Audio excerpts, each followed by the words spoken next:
Yo, what's up guys and welcome back again sa YouTube channel Usapang Sounds. And for today's video ay magre-review ulit tayo ng isang mini amplifier. Bale, nabili ko po ito sa Global Merc Pack sa Lazada at ang model nito is yung Woozy Audio XPS.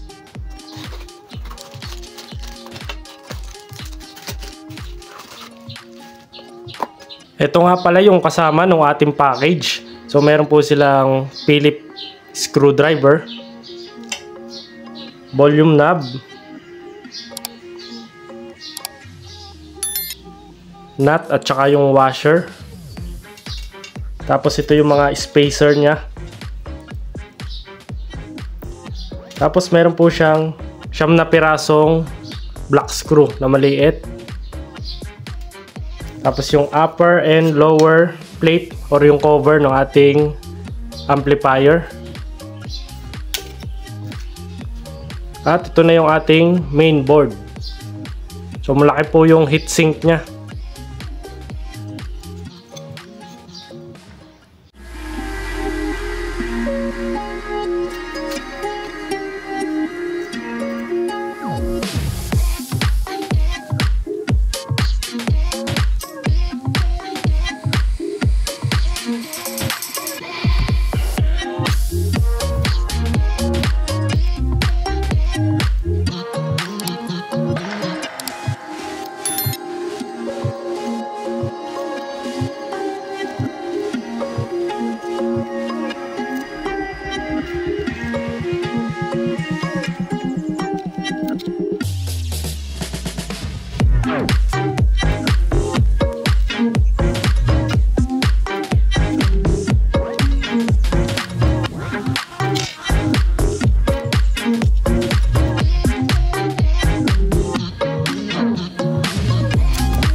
Okay guys, tapos ko na siya assemblein. So ito na yung ating Woozy Audio Seikei XPS. So bali 150 watts siya times 2. Tapos meron din siyang aux input, tapos Bluetooth version na nga din. So yung ating on and off ay ito na din, kasama na sa volume knob. Napaka solid ng amplifier na to. May kabigatan din. So yung kanya namang DC power ay kaya niya mag-handle ng 12 volts up to 32 volts. So ayan. Solid.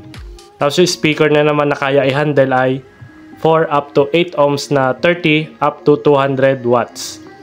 So bali binili ko na nga din po pala ito ay may kasama na siyang power supply. Ito naman yung power supply na binili ko, kasama siya.